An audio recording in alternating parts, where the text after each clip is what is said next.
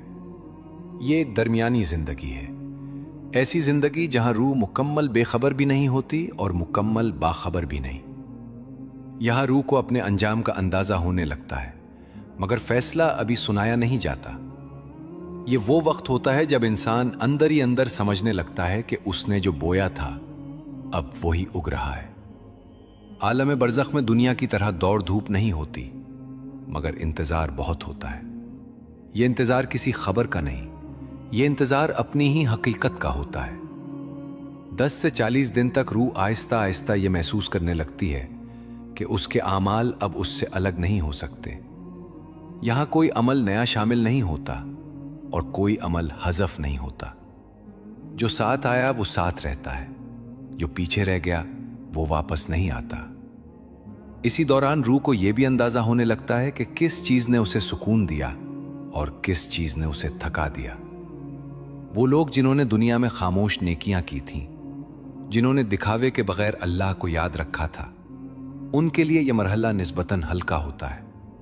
ان کے دل میں خوف کم اور امید زیادہ ہوتی ہے۔ اور وہ لوگ جنہوں نے دنیا کو سب کچھ سمجھ لیا تھا، جن کے فیصلوں میں اللہ پیچھے رہ گیا تھا، ان کے لیے یہ وقت بوجھل ہوتا چلا جاتا ہے۔ یہاں کوئی سزا فوری نہیں ملتی، مگر احساس بہت گہرا ہوتا ہے۔ یہ احساس کہ اب وقت نہیں رہا اور جو ہونا تھا وہ ہو چکا۔ اسی مرحلے میں لوگوں کے ذہن میں ایک سوال آتا ہے، کیا زندہ لوگوں کی دعا یہاں کچھ اثر رکھتی ہے؟ سچ یہ ہے کہ دعا، صدقہ اور خیر کا اثر ہوتا ہے، مگر ویسا نہیں جیسا لوگ سمجھ لیتے ہیں۔ یہ اثر کسی کا مقدر بدلنے کے لیے نہیں، بلکہ رحمت کے دروازے کھلے رکھنے کے لیے ہوتا ہے۔